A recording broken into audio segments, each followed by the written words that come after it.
दिसंबर 1999 चीनी नस्ल के अमेरिकी वैज्ञानिक वेन होली पर मेक्सिको में मौजूद लॉस एल्मोस लैब से अमेरिकी न्यूक्लियर सीक्रेट चीन के लिए चुराने का आरोप लगा।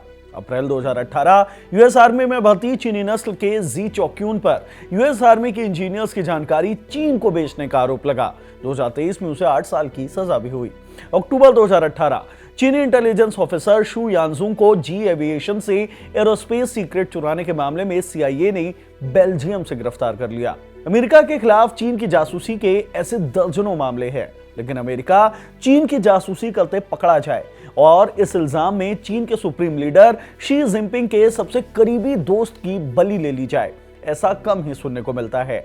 चीन में बहुत से अफसरों, नेताओं और मिलिट्री जनरल्स को भ्रष्टाचार के नाम पर गायब कर दिया जाता है, लेकिन झांग युक्सिया का मामला अलग है। उनके पिता शी जिनपिंग के पिता के दोस्त थे। शी और झांग में दोस्ती थी और झांग जिनपिंग की अध्यक्षता वाले सेंट्रल मिलिट्री कमीशन के वाइस चेयरमैन भी थे। माने चीनी फौज में जिनपिंग के बाद सबसे ताकतवर आदमी। 24 जनवरी 2026 को खबर आई कि युक्सिया को उनके पद से हटा दिया गया है। वॉल स्ट्रीट जर्नल ने अपनी रिपोर्ट में दावा किया है कि झांग अमेरिका के लिए जासूसी कर रहे थे, चीनी न्यूक्लियर सीक्रेट्स अमेरिका को बेच रहे थे, जबकि चीन कहता है कि झांग भ्रष्ट थे और फौज के भीतर गुटबाजी कर रहे थे। लेकिन सब जानते हैं कि चीन में जब किसी को भ्रष्ट बताया जाता है तो बात बस उतनी नहीं होती जितनी दिखाई देती है। झांग का केस बताता है कि कैसे ताकत की भूख में शी जिनपिंग अपने सबसे भरोसेमंद लोगों को रास्ते से हटाते गए और अब बस जिनपिंग बचे हैं और उनके हाथ में पूरा चीन है। इस वीडियो में बात झांग युक्सिया की। झांग कौन थे, कितने पावरफुल शख्स थे, शी के साथ उनकी दोस्ती कैसे पनपी और अब शी ने उन्हें रास्ते से क्यों हटा दिया और क्या जिनपिंग का ये कदम बैकफायर कर सकता है, सब कुछ जानते हैं इस वीडियो में। हेलो, मैं हिमांशु हूं और आप देख रहे हैं खबर गांव। ये तो हम सब जानते ही हैं कि चीन में सिंगल पार्टी सिस्टम है। सीसीपी चाइनीज कम्युनिस्ट पार्टी का देश में राज है। आमतौर पर सीसीपी का जो जनरल सेक्रेटरी होता है वो ही देश का राष्ट्रपति होता है। साथ ही देश की सेना पर कंट्रोल करने वाली कमेटी होती है सीएमसी, सेंट्रल मिलिट्री कमीशन। इसका भी चेयरमैन सीसीपी का जनरल सेक्रेटरी ही होता है। अभी शी जिनपिंग के पास ये तीनों पद है। वो चाइनीज कम्युनिस्ट पार्टी के जनरल सेक्रेटरी हैं, देश के राष्ट्रपति तो है ही और सेंट्रल मिलिट्री कमीशन के चेयरमैन भी है। झांग युक्सिया इसी सेंट्रल मिलिट्री कमीशन के वाइस चेयरमैन थे। चीन में सेना देश की नहीं पार्टी की होती है और सेना का नियंत्रण सेंट्रल मिलिट्री कमीशन के जरिए होता है। सेंट्रल मिलिट्री कमीशन में एक वक्त पर 7 सदस्य थे। जिनपिंग इसे लीड करते हैं। इसके बाद 2 वाइस चेयरमैन होते हैं, लेकिन पिछले 1.5 साल में जिनपिंग ने अपने पर्च कैंपेन के जरिए 3 सदस्यों का सफाया कर दिया, जिसमें एक वाइस चेयरमैन ही वेडोंग भी शामिल थे और अब झांग के साथ ही अन्य सदस्य लियू झेंगली को भी उनके पद से हटा दिया गया।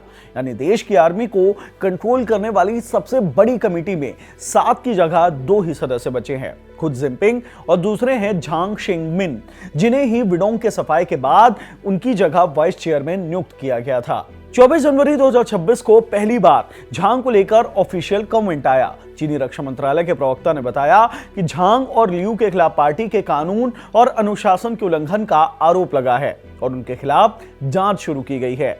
25 जनवरी को पीपल्स लिबरेशन आर्मी के अखबार पीएलए दिल्ली में छपे एडिटोरियल में लिखा गया कि झांग ने सीएमसी की छवि और प्रतिष्ठा को गंभीर रूप से प्रभावित किया है। सेना के राजनीतिक निर्माण और युद्ध क्षमता निर्माण को भी भारी नुकसान पहुंचाया है। पार्टी के शासन की नींव को खतरे में डालने वाले राजनीतिक और भ्रष्टाचार के मुद्दों को बढ़ावा दिया है। यानी कि सीधे तौर पर यह कहा गया कि झांग ने पीएलए, पीपल्स लिबरेशन आर्मी के भीतर शी जिनपिंग को चुनौती दी है। 2012 में जिनपिंग के सत्ता में आने के बाद से ही देश में एक सफाई अभियान सा चलाया जा रखा है, जिसे पर्च कैंपेन कहा जाता है। भ्रष्टाचार उन्मूलन अभियान के तहत शी उन लोगों को ठिकाने लगाते हैं जो उनके खिलाफ हैं या फिर खिलाफ में जा सकते हैं। सबसे ज्यादा टारगेट किया गया पीएलए के उन ऑफिसर्स को जो जिनपिंग के वफादार नहीं समझे जाते थे। सीएनएन की रिपोर्ट कहती है कि 2012 से अब तक 2 लाख से ज्यादा फौजियों को सजा मिल चुकी है। आर्मी, नेवी और एयरफोर्स के 120 से ज्यादा ऑफिसर्स और कमांडर्स हटाए जा चुके हैं। सब पर आरोप कॉमन है। 2023 के बाद पर्च कैंपेन तेज हो गया था। इसके तहत सबसे ज्यादा वो ऑफिसर्स हटाए गए जो चीनी हथियार बनाने वाली सरकारी कंपनियों में टॉप कमांडर थे या इससे किसी न किसी तरह से जुड़े हुए थे। अक्टूबर 2025 से अब तक पीएलए के 9 सबसे सीनियर कमांडर भी हटाए गए हैं। झांग और लियू को हटाए जाने के बाद अब खुद सीएमसी में ही जिनपिंग के साथ बस झांग शेंगमिन ही बचे हुए हैं। द गार्डियन की रिपोर्ट के मुताबिक अक्टूबर 2025 में भ्रष्टाचार के आरोप में हे वेडोंग समेत 8 जनरलों को कम्युनिस्ट पार्टी से निष्कासित कर दिया गया था। हाल के सालों में भ्रष्टाचार के आरोप में 2 पूर्व रक्षा मंत्रियों को भी पार्टी से निकाला जा चुका है। पूर्व चीनी डिफेंस मिनिस्टर ली शांगफू पर हथियार खरीद में रिश्वतखोरी और ठेकों की कीमतों में धांधली करने के आरोप लगे थे। द गार्डियन की रिपोर्ट के मुताबिक इस कार्रवाई से उन्नत हथियारों की खरीदी धीमी हो गई और चीन की कुछ सबसे बड़ी रक्षा कंपनियों के फाइनेंस पर भी गहरा असर पड़ा है। दैनिक भास्कर ने सिप्री की रिपोर्ट के हवाले से लिखा है कि चीन की 8 टॉप डिफेंस कंपनियों का रेवेन्यू 2024 में 10% तक गिर गया था। 2024 के बाद से भ्रष्टाचार के आरोपों के चलते चीन की कई बड़े हथियारों के कॉन्ट्रैक्ट्स कैंसिल हो चुके हैं। भ्रष्टाचार के आरोपों में सैन्य अफसरों को गायब करवा देना या फिर पद से हटा देना चीन की आम घटना है, लेकिन शी जिनपिंग का अपने ही सबसे करीबी दोस्त को टारगेट करना बड़े सवाल खड़े करता है और इस सवाल का जवाब जानने के लिए आपको इन दोनों की दोस्ती को समझना होगा। झांग के पिता झांग जोंगसुन और शी जिनपिंग के पिता शी जोंगसुन दोनों चीन के शांगसी प्रांत के विनान इलाके के रहने वाले थे। 1949 में माओ जेडोंग की अगुवाई में जो चीनी क्रांति हुई थी उस दौरान दोनों सेना में जनरल के पद पर थे। माओ की अगुवाई में कम्युनिस्ट पार्टी ने कुओमित्सांग सरकार को चीन से खदेड़ दिया और पीपल्स रिपब्लिक ऑफ चाइना की स्थापना हुई। झांग के पिता बाद में 3 सितारा जनरल बने, जबकि जिनपिंग के पिता पार्टी, सरकार और विधायिका के कई बड़ों पद पर काम करने लगे। तो शी जिनपिंग और झांग का पारिवारिक बैकग्राउंड बहुत ज्यादा मिलता जुलता है। दोनों को ही प्रिंसलिंग कहा जाता है, माने राजकुमार। चीन के वो परिवार जो माओ की क्रांति में अगुआ थे, उनके बच्चों को बाद में चीन में बहुत स्पेशल ट्रीटमेंट मिला, उन्हें प्रिंसलिंग कहा गया। 1968 में 18 साल की उम्र में झांग चीनी सेना में शामिल हो गए थे। 1979 में चीन वियतनाम युद्ध के मोर्चे पर भी उन्हें भेजा गया और फिर तेजी से उनकी सेना में तरक्की होने लगी। अगस्त 2000 में झांग 13वीं ग्रुप आर्मी के कमांडर बने और 2011 तक वो चीनी जनरल के पद तक पहुंच चुके थे। 2012 में जब शी जिनपिंग देश के राष्ट्रपति बने तो उन्होंने झांग को चीनी जनरल आर्मामेंट डिपार्टमेंट का हेड बना दिया, यानी कि चीनी सेना के हथियारों का विभाग। अक्टूबर 2017 में उन्हें पार्टी की सबसे ताकतवर सेंट्रल कमेटी यानी पोलिट ब्यूरो का मेंबर बना दिया गया। साथ ही उन्हें 7 सदस्यों वाली सीएमसी सेंट्रल मिलिट्री कमीशन का वाइस चेयरमैन भी नियुक्त किया गया। झांग शी जिनपिंग के कितने करीबी थे, इस बात का अंदाजा आप जिनपिंग के एक फैसले से लगा सकते हैं। द गार्डियन की रिपोर्ट के मुताबिक चीनी आर्मी में ऑफिसर्स के रिटायर होने की उम्र 70 साल है। साल 2020 में झांग 70 साल के हो चुके थे, लेकिन जिनपिंग ने उन्हें रिटायर नहीं किया, उन्हें सैन्य नेतृत्व में बनाए रखा, जो उनके झांग पर भरोसे और विश्वास को दिखाता था। 2023 में जिनपिंग तीसरी बार चीन के राष्ट्रपति बनने में कामयाब रहे। माना जाता है कि झांग ने इसमें उनकी काफी मदद की थी। इस वक्त तक झांग ही पीएलए पीपल्स लिबरेशन आर्मी के फैसले ले रहे थे, लेकिन फिर धीरे धीरे झांग और जिनपिंग के बीच मतभेदों की खबर आने लगी। इसके बाद झांग और सीएमसी के दूसरे पदाधिकारी लियू जेंगली पार्टी की बैठकों से गायब रहने लगे। चीन में अचानक किसी नेता या ऑफिसर का यूं गायब हो जाने का एक ही कारण होता है, या तो उसे हटाया जा रहा है या फिर उसकी जिनपिंग के प्रति वफादारी पर अब संदेह होने लगा है। US department of defence relationship with China के डायरेक्टर के तौर पर काम कर चुके ड्रू थॉमसन ने अपने ब्लॉग पर लिखा, झांग पीएलए के दूसरे मिलिट्री ऑफिसर्स के मुकाबले में ज्यादा पढ़े लिखे, बुद्धिमान और समझदार थे। पीएलए में ऐसे कई जनरल रहे हैं जिन्हें बस पार्टी के चलते रैंक मिला है। वो अपना दफ्तर खुद नहीं चलाते, उनकी कुर्सी और कलम को उनका स्टाफ हैंडल करता है। आज भी ऐसे कई ऑफिसर हैं जो अच्छे से बोल तक नहीं पाते, सिर्फ पार्टी लाइन दोहराते रहते हैं। लेकिन झांग विदेशियों से बात करने में कतराते नहीं थे, उसमें असली फौजी वाली बात थी। ऐसा लगता था कि झांग का दिमाग, कॉन्फिडेंस और कॉम्बैट एक्सपीरियंस और चाइनीज कम्युनिस्ट पार्टी के प्रति वफादारी उन्हें बचा लेंगे।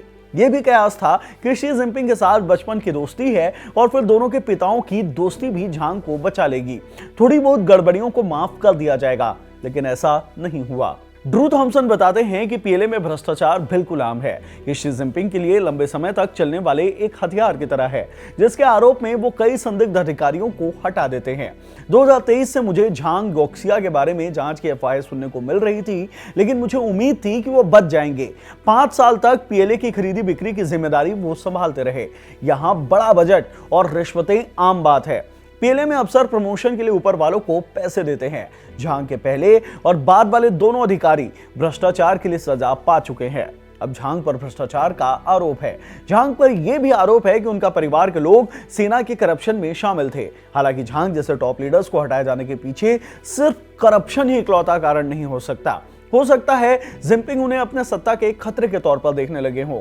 जून 2025 में जब जिनपिंग 2 हफ्ते के लिए गायब हो गए थे, तब खबरें आई थी कि कुछ अफसर सत्ता पलटने की कोशिश में थे। इसमें कई रिपोर्ट्स में झांग का भी नाम सामने आया था। साल 2023 में पहली बार साउथ चाइना मॉर्निंग पोस्ट की रिपोर्टर मिन्नी चांग ने झांग यूक्सिया के खिलाफ हो रही जांच और पूछताछ पर स्टोरी की थी। अक्टूबर 2023 में मिन्नी बीजिंग में आयोजित शिंगसान फोरम कवर करने गई थी। यहां से वो गायब हो गई। आज तक मालूम नहीं चला कि मिन्नी चांग का क्या हुआ। लगे हाथों आपको ये भी बता देते हैं कि झांग के जाने से जिनपिंग को क्या फायदा और क्या नुकसान झेलना पड़ सकता है। तक्षशिला इंस्टीट्यूट में चाइना रिसर्च स्टडीज को हेड करने वाले मनोज केवल रमानी ने लिखा है कि शी जिनपिंग 2027 में आखिरी बार फिर जनरल सेक्रेटरी का चुनाव लड़ेंगे और 2032 तक देश के राष्ट्रपति बने रहेंगे। इस दौरान वो अपना उत्तराधिकारी तय कर सकते हैं, जो 2032 के चुनाव में पार्टी का जनरल सेक्रेटरी बनकर देश का राष्ट्रपति बनेगा। लेकिन उत्तराधिकारी चुनने में कोई ताकतवर या कोई बराबरी का नेता अड़चने खड़ी कर सकता है, जैसे कि झांग। इसलिए शी ने झांग को हटाकर यह खतरा खत्म कर दिया है। अब शी सीएमसी के लिए नए सदस्यों की चुनाव करेंगे, जो वफादार होंगे और बराबरी का दर्जा भी नहीं रखेंगे। वो शी के फैसलों को चुनौती नहीं दे पाएंगे। हालांकि कुछ एक्सपर्ट्स का यह भी मानना है कि सीएमसी में अब एक्सपीरियंस लोगों की कमी के चलते शी अकेले आर्मी से जुड़े फैसले लेंगे। इससे गलतियां हो सकती हैं, जिसका पूरा ठिकरा जिनपिंग के मत्थे फोड़ा जाएगा। तो ये थी जिनपिंग के सबसे करीबी दोस्त झांग यूक्सिया की पूरी कहानी। कैसे अमेरिका को न्यूक्लियर सीक्रेट्स बेचने के आरोप में जिनपिंग को अपने सबसे करीबी दोस्त की ही बलि चढ़ानी पड़ी, जो चीन के ग्राउंडेड सेना का सबसे बड़ा जनरल था। इस वीडियो में इतना ही। वीडियो से मिली जानकारी पसंद आई हो तो उसे लाइक करें, शेयर करें और हमारे चैनल खबरगांव को सब्सक्राइब करें। धन्यवाद।